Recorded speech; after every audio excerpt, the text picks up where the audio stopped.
Hello everyone, welcome to the channel enlightening world. और आज हम करने वाले हैं लेसन द थर्ड लेवल, जो कि विस्तास का लेसन है। Author of this lesson is Jack Finney. ये एक अमेरिकन ऑथर थे जो science fiction and thrilling stories लिखा करते थे। आई फील ये लेसन थोड़ा सा कॉम्प्लिकेटेड है बिकॉज बहुत ज़्यादा डिबेट्स हुई हैं इसको लेकर, बट अगर फैक्ट्स को ढंग से समझें तो आप इजीली स्कोर कर सकते हो इस लेसन में। नाउ फ्रेंड्स, विस्तास में जर्नली 2 मार्कर क्वेश्चंस आते हैं, बट इस लेसन में इतना ज़्यादा कंटेंट है कि चांसेस ज़्यादा है कि आपको 6 मार्कर क्वेश्चन भी आ सकता है। इस लेसन को अगर मुझे किसी मूवी से रिलेट करना हो तो मैं आपको इंसेप्शन या फिर क्रॉनिकल्स ऑफ नार्निया का एग्जाम्पल दूंगी। आप वो मूवीज़ देख सकते हैं क्योंकि दोनों ही मूवीज़ में कहीं ना कहीं टाइम एंड स्पेस के लिमिट्स को एक्सीड किया गया है। जर्नली हम प्रेजेंट टाइम से ट्रैवल करके किसी और प्लेस और टाइम में पहुंच जाते हैं। ऐसा ही कुछ इस लेसन में हुआ। लेसन में 3 कैरेक्टर्स हैं, चार्ली जो कि प्रोटैगनिस्ट है, मेन कैरेक्टर, लुइजा उनकी wife, and Sam wheeler Charlie's friend. Charlie एक नॉर्मल मिडिल क्लास मैन है जो अपनी स्ट्रेसफुल लाइफ से काफ़ी परेशान है। आज का time full of corruption, violence and tension से भरा हुआ है। ऐसे में हम सब इस वर्ल्ड से एस्केप होकर किसी पीसफुल वर्ल्ड में जाना चाहते हैं। चार्ली के साथ भी कुछ ऐसा ही था। Let's look to the main incidents of the lesson. Page 1 of this lesson begins with the presidents of New York Central, जो कि न्यूयॉर्क का एक रेलवे स्टेशन है या आप कह सकते हो मेट्रो स्टेशन है, and New York heaven and Hartford railways. ये तीनों ऑर्गेनाइजेशंस क्लेम करती हैं that there are only 2 levels at the New York central, यानी कि सिर्फ 2 प्लेटफॉर्म्स हैं या 2 लेवल्स हैं न्यूयॉर्क सेंट्रल पे। बट चार्ली के अकॉर्डिंग 2 नहीं 3 लेवल है। अब चार्ली ये बताता है कि if I share this incident with others तो लोग फॉर श्योर मुझे पागल या मेरी बात पर बिलीव नहीं करेंगे। तो उसने एक ऑब्वियस स्टेप लिया, that is referring a psychiatrist. उसी का ही एक फ्रेंड सैम व्हीलर, जैसे कि मैंने बताया कि एक साइकेट्रिस्ट है, जब उसने ये बात सुनी तो उसने चार्ली को कहा कि तुम अपनी प्रेजेंट लाइफ से बहुत ज़्यादा अपसेट हो और ये इंसिडेंट एक एक वेकिंग ड्रीम या एक दिन के सपने की तरह है जिसमें तुम अपनी इमेजिनेशन से रियल वर्ल्ड को एस्केप करके दूसरी जगह पहुंच गए हो। वो बोलता है कि हम सभी इस वर्ल्ड से भागना चाहते हैं बट हम में से कोई भी थर्ड लेवल नहीं पहुंचा है। चार्ली को आगे हम देखते हैं लेसन में कि स्टैम्प कलेक्टिंग की भी आदत होती है, तो उसके फ्रेंड्स उस चीज़ को, उसके एक्सपीरियंस को इस हॉबी से भी उसके रिलेट करते हैं कि शायद तुम्हें एक्सपीरियंस इस वजह से भी हुआ है। तो चार्ली क्लैरिफाई करते हैं और बताते हैं कि मेरे ग्रैंडफादर को भी स्टैम्प कलेक्टिंग का शौक था बट वो अपनी रियल लाइफ से काफ़ी ज़्यादा खुश थे और एक पीसफुल लाइफ जीते थे। स्टैम्प कलेक्शन पर अक्सर क्वेश्चन आया है, सो इस टॉपिक को थोड़ा ध्यान से सुनिएगा। मतलब बेसिकली यूएस से रिलेटेड उसके पास सारे स्टैम्प्स थे उस समय के, एंड काफ़ी सारे फर्स्ट डे कवर्स भी थे। अब फर्स्ट डे कवर क्या होता है इसे समझना बहुत ज़रूरी है। ये उस दिन जिस दिन स्टैम्प रिलीज़ होता है बेसिकली उसको कलेक्ट करने के लिए हम पोस्ट कार्ड खुद को ही पोस्ट कर लेते हैं उसके ऊपर वो स्टैम्प लगाकर। ये थी उसकी कलेक्शन। उसके पास बहुत सारे फर्स्ट डे कवर्स थे और काफ़ी सारे स्टैम्प्स उसने यूएस के ऑलमोस्ट हर जगह के स्टैम्प जो है वो इकट्ठा किया हुआ था। Now moving on to the page number 2, Charlie explain करते हैं कि उस रात एक्चुअली हुआ क्या था। सो बेसिकली वो ऑफिस से काफ़ी लेट हो गए थे एंड उन्होंने सोचा कि आज मैं मेट्रो से ट्रेवल करता हूँ ताकि घर जल्दी पहुँच जाऊँ। नेक्स्ट पैरा में चार्ली कुछ फिजिकल ट्रेट्स के बारे में, मतलब चार्ली के कुछ फिजिकल ट्रेट्स के बारे में बताया है। तो अगर चार्ली के ऊपर कुछ करेक्टर स्केच आता है तो you can use these details in your answer, आप ऐड कर सकते हो। He is an ordinary guy wearing a tan gabardine suit and straw hat with fancy band. उस समय उसके माइंड में सिर्फ घर पहुंचने के अलावा और कोई थॉट नहीं था। नेक्स्ट पैरा में वो एक्सप्लेन करते हैं about the levels of the grand central. वो कहते हैं कि फर्स्ट लेवल पर जर्नली अगर हम देखा जाए तो 20th सेंचुरी के टाइम की जो ट्रेन्स हैं वो ट्रेवल करती हैं, may be modern trains you can say. Second level पर सब वो ट्रेन्स आती हैं जो सब अर्बन को जानी हो, या सब अर्बन का एरिया कैसा होता है आपके कंट्री के नियरेस्ट एरिया जो आउटस्कर्ट्स होती हैं बेसिकली, तो उस मतलब आसपास के जो शहर हैं तो वहाँ पर जाती है। ग्रैंड सेंट्रल को आप राजीव चौक या कश्मीरी गेट मेट्रो स्टेशन जो दिल्ली में है उससे कहीं ना कहीं रिलेट कर सकते हो। जैसे वो इतना कॉम्प्लिकेटेड है वैसे ही न्यूयॉर्क का जो ग्रैंड सेंट्रल था वो काफ़ी ज़्यादा कॉम्प्लिकेटेड स्टेशन था।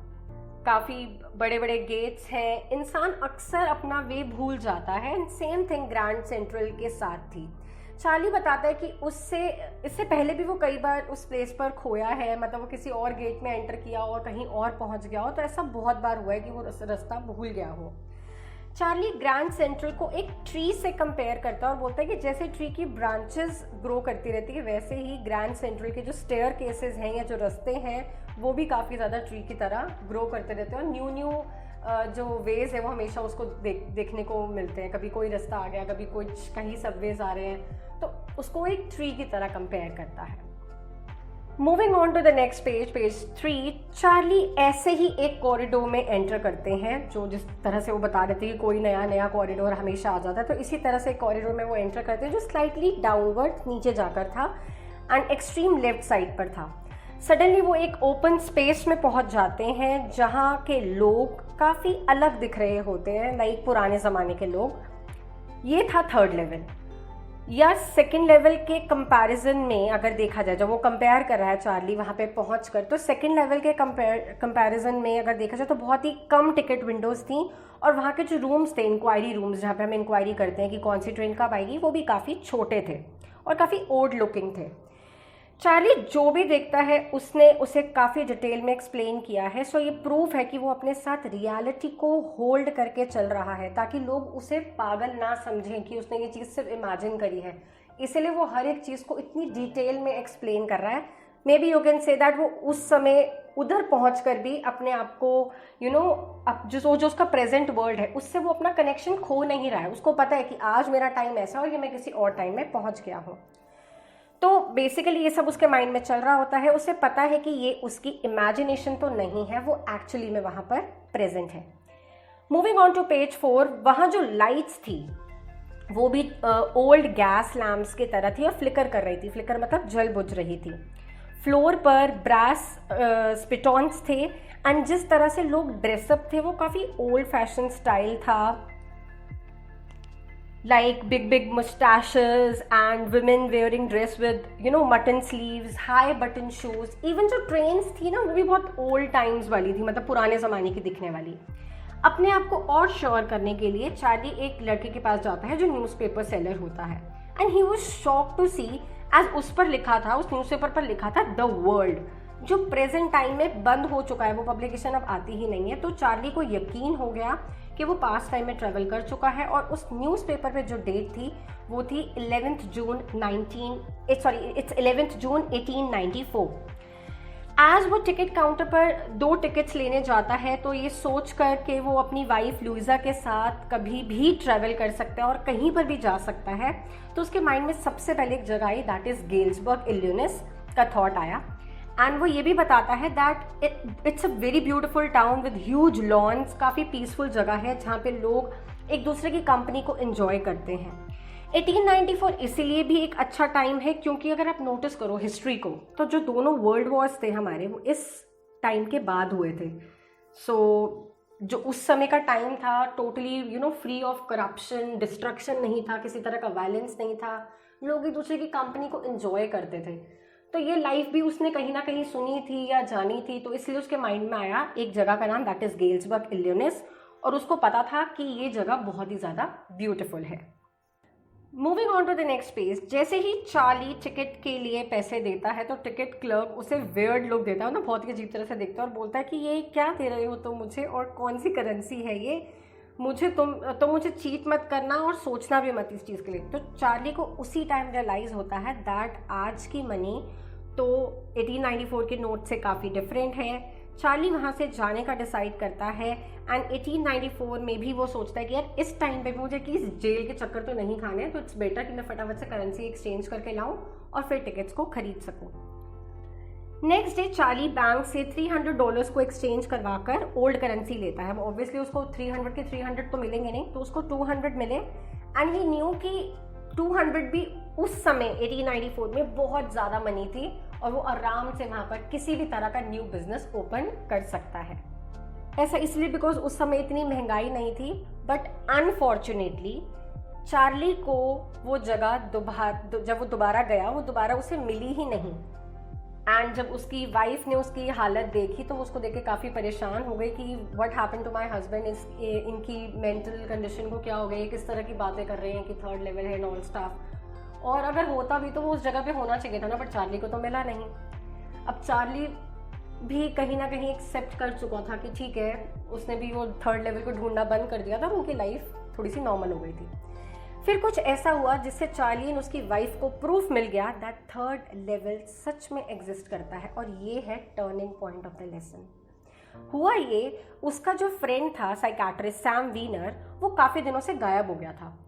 सैम ने अक्सर गेल्सबर्ग की काफ़ी तारीफ करी है चार्ली को, जब भी वो दोनों इस बारे में बात करते थे। चार्ली उसे अपना चाइल्डहुड जब बताता था, मे बी वो गेल्सबर्ग में रहता था अपने चाइल्डहुड टाइम पे, या उसके ग्रैंडफादर वहाँ रहते थे, तो जब भी वो गेल्सबर्ग की बातें सैम व्हीलर को बताता था तो सैम व्हीलर बहुत इन्जॉय करता था उस चीज़ को।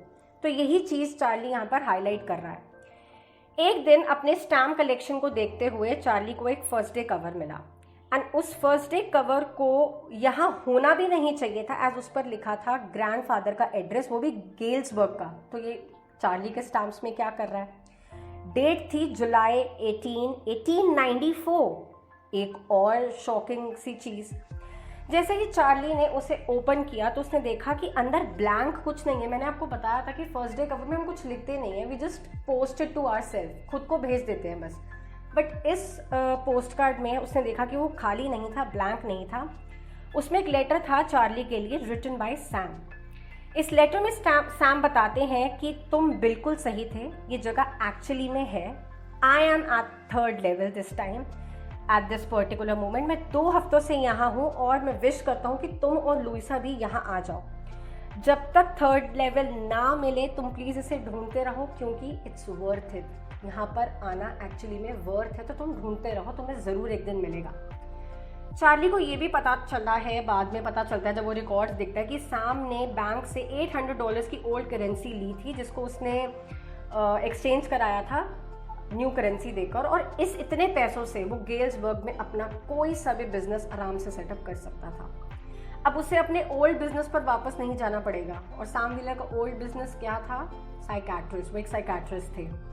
तो बेसिकली अब उनको उस जॉब में जाना नहीं पड़ेगा, वो वहाँ पर अपना गेल्सबर्ग में आराम से सेटअप हो सकते हैं। सो ये लेसन यहीं ख़त्म होता है। चार्ली की सर्च जो है थर्ड लेवल की, वो फिर से स्टार्ट हो जाती है। Now this is the lesson all about.